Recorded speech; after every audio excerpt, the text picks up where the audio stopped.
Thanks so much, and it's really a great honor to be invited to participate. And where's Marwan? I don't know where you are, but thank you so much, and BK for organizing this thing. Congratulations on a fantastic start to this meeting.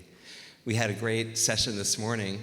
We did our teach session this morning. We had about 100 people, I'm told, and I think it's really a testament to the desire for people to understand the basics of hemodynamics.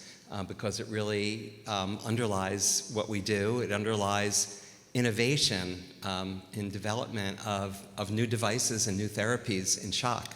I think without understanding the real basic stuff, and by basic here, I'm going to interpret the word basic here as simple hemodynamics, not basic like real super basic science, but really simple that everyone should be able to understand. Well, when it comes to the basics of hemodynamics, I think we have to start with this image from Judy Hockman, who really taught us, from the 1990s, from running the shock trial, about the basic sequence of the hemodynamic consequences of an acute reduction in LV, RV, or biventricular contractility, with reductions in blood pressure and cardiac output, leading to the secondary effects of baroreceptor activation. We're all very, very comfortable with understanding that baroreceptors increase heart rate and SVR, but there's another player that we don't talk a lot about, which is the venous system. The venous system contains about 70% of the blood volume, and it's a major player in determining wedge pressure and central venous pressure, and as we'll see, plays an important role in prognostication, and it's a part that we've not yet really studied very much. However, this is the early part of shock, and of course, if this shock state persists, new things happen and make things much more complicated, and a vasoconstrictive state really transitions into a vasodilatory state due to a systemic inflammatory response. Now, when it comes to basic, and I mean simple, we can talk about the hemodynamics of isolated left ventricular failure, where we have a reduction in left ventricular contractility with, again, the activation of the baroreceptors and the increase in heart rate, SVR, and increase in what's referred to as stress blood volume due to venoconstriction that results in the increase in wedge pressure. And in isolated left ventricular failure, there's variable changes in central venous pressure, but there is a significant effect on the RV due to the elevation of the wedge pressure, which plays a major role in determining RV afterload. If there's isolated right ventricular failure, we have a different beginning of the process where RV function fails, and that results in underfilling of the LV, and it's that underfilling that by Starling mechanism reduces blood pressure and causes the same activation of the sympathetic nervous system with heart rate, SVR, and increases in stress blood volume. In this case, we have a marked increase in CVP with variable changes and frequently a reduction in wedge pressure. But in real life, it's usually there is some component or some contribution of both ventricles. And here's where it gets much more complicated, where especially in terms of where we have reductions in both right and left-sided failure, right and left-sided contractilities, and depending on how much the relative degrees of reduction of both will help determine the relative changes in CVP and wedge pressure. So that's really as simple as you can get in terms of describing the hemodynamics of shock. But what about phenotyping? So we've just talked a little bit about hemodynamic phenotyping. We can phenotype shock in many, many different ways. We have the etiological phenotypes, myocardial infarction, decompensated cardiomyopathies, myocarditis, other. And also we can phenotype shock in terms of its severity. And over the decades, there have been more than 30 proposed risk scores. Most recently, we have Dave Barron here, I see in the front row here. We have, thanks to Dave and his efforts, we have now the SKY stages. And very recently, we've got other efforts that are looking at phenotyping shock using machine learning. Well, if we go back now and just look a little bit deeper into hemodynamic phenotyping, this is a plot of right atrial pressure versus pulmonary wedge pressure from the cardiogenic shock working group led by Naveen Kapoor. And you can see here that patients present with a very wide range of CVP and wedge pressure variations. And we divided this plot into 4 quadrants, bottom left being kind of euvolemic state, upper left is left-sided congestion, bottom right, right-sided congestion, and the upper right is a bilateral congestion state. And this really gets back to this issue of changes in stress blood volume and relative reductions in RV and LV contractility. But what we learned was that this congestion profile, what we refer to as the congestion profile, has a big impact on prognosis. And you could see if the patient's CVP is elevated, putting them either in the RV or the bilateral congestion, the mortality is twice as much. So this is elevation of CVP, which is prevalent in more than 50% of patients with shock, is probably the parameter of hemodynamics that's deranged in shock that we go after least aggressively.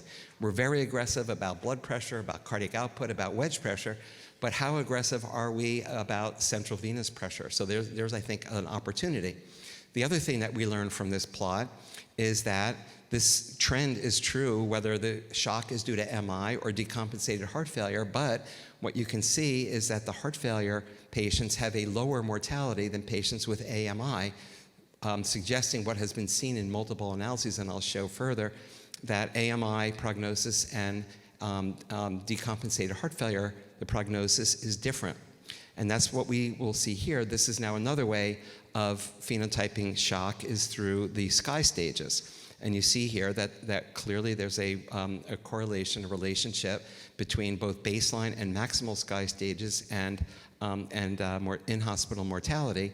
And again here, when we break this down by AMI shock and heart failure shock, you see, especially in the SCAI D and E, that there's a big difference. This is another way of phenotyping shock, which is by cardiac power output. This was really a takeoff of the work from the shock trial from Judy Hockman, where we saw that the lower the cardiac power output, the higher the mortality. And again, in this study from Hopkins, we see that there's a difference in mortality on the right side between patients with ischemic cardiomyopathy and non-ischemic cardiomyopathy. And finally, what I'm going to talk about just is this emergence of machine learning and phenotyping. And there's been many efforts. This is from the cardiogenic shock working group, showing these 3 different clustering that is incorporating information about hemodynamic variables and also metabolic parameters. And we see here 3 distinct clusterings of patients. And in the end here, it wound up, these 3 clusters, there was physiological correlates to these three phenotypes, one being a non-congested, where there's really not significant elevations of wedge or CVP, then the cardiorenal, where we have elevations of CVP and we start to see significant dysfunction of renal function, and then the cardiometabolic, which is kind of the longer term patients in shock, and we see that there are progressive increases in mortality depending on these three phenotypes. And again, especially in this group 1 and group 2, we see the difference between AMI and heart failure shock. So is phenotyping of shock important? Well, probably yes, and I'm sure over the next 3 days you're going to see a lot of different algorithms for treatment, but I just picked up the INOVA one just for one example, that certain types of phenotyping is very important. As you see in the middle row, that the algorithms depend on whether there's isolated LV dominant, RV dominant, or BIV dominant. The algorithms really depend. So this is an example of where phenotyping has become important in many of the algorithms, and I'm sure that as we learn more, maybe from the machine learning, where we can go deeper into other factors aside from hemodynamic phenotyping, that will get the patients to the right therapy as quickly as possible. I think that's really the main reason for phenotyping, is getting the patient to the right therapy as quickly as possible. So in summary, phenotyping shock can be based on etiology, hemodynamic, risk scores, machine learning, or other factors that we have not yet considered. The outcomes differ between AMI and heart failure shock, even after accounting for severity of shock, with AMI having significantly higher. As we get better in phenotyping, we may find other subgroups that will require more or less aggressive treatment right up front. CVP and wedge are highly variable, but this congestion profile has a significant prognostic implication on survival, and elevated CVP increases the risk of mortality by 30 to 50%. And I think as we learn more about the hemodynamics of shock, we understand that these variability of CVP and wedge are determined by relative decreases in RV and LV contractility and increases in stress blood volume that in turn are likely largely determined by the effects of sympathetic nervous system activation and things we do on the venous system, which is really an untapped area of investigation in shock. Thank you.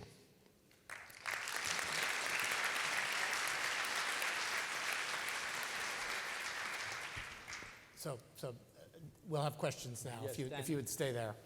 So you can come up to the microphone and ask questions, or you can send them through the app, and there's a mechanism to somebody's going to come and pick them up and ask the questions.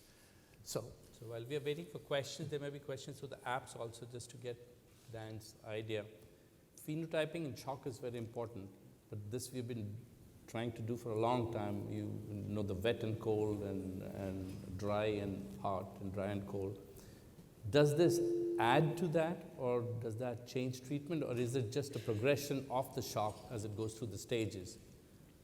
In other words, is the phenotype typical of etiology, or phenotype is just a progression of the shock? Well, I think, first of all, I think that phenotyping up front is maybe important. Like, we just have a very simple example of AMI and non-AMI, and maybe which congestion profile we're in that you can determine right up front. And I think that what we've learned is obviously time is a big factor in the treatment. As time progresses, things get worse and worse, and the patient gets into a hole that's harder and harder to get out of. So that's why I think phenotyping up front has the potential to have the biggest impact by, again, just saying it very simply, getting patients to the right therapy as quickly as possible. I mean, if you had a phenotype that you could say, this patient, even though he's not in such a dire strait, needs ECMO right up front, and get them to that therapy as quickly as possible, or this therapy, this patient will do great with just Impella. The sooner we know those answers in the course of the disease, we prevent that progressive deterioration to the multi-organ failure and systemic inflammatory response. Thank you. Anyone from the panel? Yeah. Can hear me, but how do you will differentiate between congestions and non-compliance? Because an MI probably patient is going to be more non-compliant and increasing in the pressures than a patient with heart failure who is more compliant, and increase in the pressure is related more with volume. So congestion, although we are measuring higher pressures, may not be the same for both phenotypes. Yeah. When you say compliance, you mean compliance? Of the ventricles, because a ventricle that has been normal and gets acute MI is not going to be compliant, and the pressures inside are going to be high without really being congestion. You're talking about ventricular compliance and Yes. determination of the congestion profile. So here's a place where I have a different perspective than probably 90% of cardiologists or 99% of cardiologists. I don't know how much, but congestion is really not primarily determined, in my view, by ventricular compliance. It's determined by the shift of stress blood volume. And we know this when we've published on this since the early 90s, and multiple other studies have picked up on the same idea. That first of all, the main reason why wedge and CVP go up is because of splanchnic, the sympathetic activation and splanchnic vasoconstriction and shifting of blood from the periphery to the central compartment, meaning both the right and the left ventricles. So right and this will raise both CVP and wedge. Now, which goes up more is that then gets a little bit into ventricular diastolic compliance. And also maybe even more importantly, is the relative RV and LV contractilities, but this will also be modulated by PVR and SVR. So it's a very complex, this congestion profile, which I think is very important, it's a very complex, it's determined by very complex interactions between heart, left, right, pulmonary vascular, systemic vasculature, and volume status. Volume status meaning the state of venoconstriction. So it's not only diastolic compliance. Thank you. Venu? I think I enjoyed your talk, and I think your group has done so much to educate us about what these data mean. Going forward, Dan, I know it's these simple one-time parameters help us put people in boxes, but clearly there's a person who gets a diuretic and the battery falls and everything's better. So the one thing that worries me in terms of us having actionable items with one parameter on hemodynamics is we don't know who the really quick responsive patients are and who need to get identified early and go on support. Do you have any insights as to longitudinal data? Do you think machine learning or something is going to help us? Yeah, I think, well, when we get into multi-parameter, I don't think there's one parameter that's going to tell you one way or another. Maybe this is where machine learning is going to be very helpful. I mean, everyone thinks machine learning and artificial intelligence is going to cure everything, which is probably not the case. We're probably overblowing it, but it's certainly there's still probably a good role for good old-fashioned multi-parameter, multi-regression analyses and things like that. But clearly, one parameter is not going to solve the problem. And we have to accept, number one, that there's a huge variability in presentation of patients with shock. There's a huge variability in the progression of shock. And I think this is why it'd be interesting to get a poll why we really advocate hemodynamic monitoring early, because that lets you continually update your if you're going to call it hemodynamic phenotyping, that will allow you on the fly in very short order to adjust your therapies accordingly.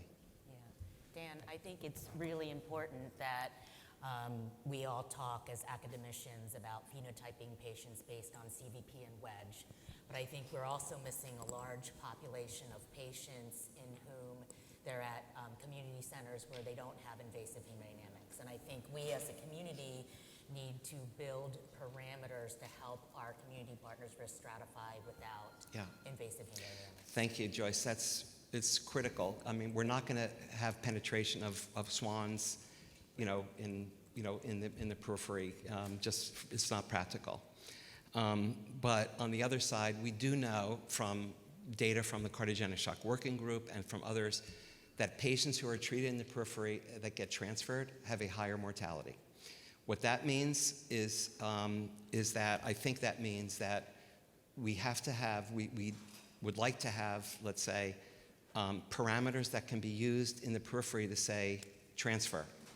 And something as simple as a lactate not clearing, a lactate elevating could be, it could be almost as simple as that.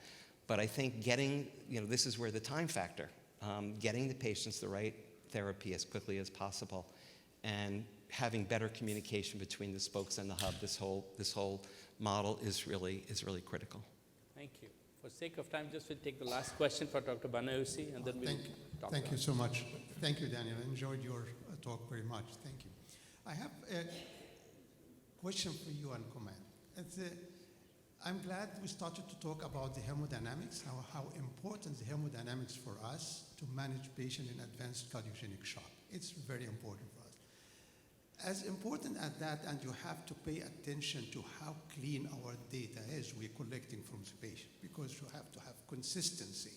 And that's something we have to pay attention to as well, because sometimes we are measuring patient in half sitting, and in flat, and we'll try to make a conclusion from that. That's as important as the data we are treating. That's very important. Second now is also to understand which pressure of 20 with a mean arterial pressure is 90 is totally different than which pressure of 20 with a mean arterial pressure of 50. Yeah. That's something we need more machine learning to help us to see what's critical and what's the value of that. What do you think about that? Totally. First of all, with regard to hemodynamic measurements and the requirements, I think that we are, since the early 2000s when there was anti-hemodynamics, anti-wedge, we've lost education of a generation or so or more of the opportunity to train clinicians, especially in intensive care, but that really trickled over to cardiology. So we have multiple generations of cardiologists that didn't really get properly trained. I serve, I have a hemodynamic core lab where we look at, studies in heart failure and hemodynamics, and it's crazy what comes into the core lab from sites that are trained. We do training. You should do X, Y, and Z, and still there's really a lack of detail. So you're absolutely right, Ali, that I think we need more training about how to make measurements and make sure that how to zero the transducers, how to make sure that you're reading, as simple as reading these things at end expiration and understanding the difference between when a patient's on a ventilator and when a patient's spontaneously breathing. These are all fundamental things that we don't, that it's variable in terms of the education, and we have no quality control. There's no quality control in hospitals for knowing when you look on a chart that the wedge is 30, is it really 30 or is it 15? And it could really be that wide a spread depending on, on the circumstances. So this education part about hemodynamics is critical. With regard to the need, I think it picks up on what was said before. It's not going to be one parameter. We need multi-parametric, assessment. And what it really comes down to is tissue perfusion. And it's oxygen delivery. It's not blood pressure. It's not flow. It's how it's all put together. And even, as you know, if you have a normal blood pressure, or a good blood pressure, and normal cardiac output, you can still have peripheral, microvascular dysfunction that's limiting the perfusion to the tissue. So that's another big factor that that needs to be considered. So these are all, I think, that microvascular dysfunction that sets in after time. We somehow need to factor that in. We don't really have parameters for that at this point, but absolutely we need multi-parametric in the end assessments of hemodynamics. Thank you. Thank you, Dan.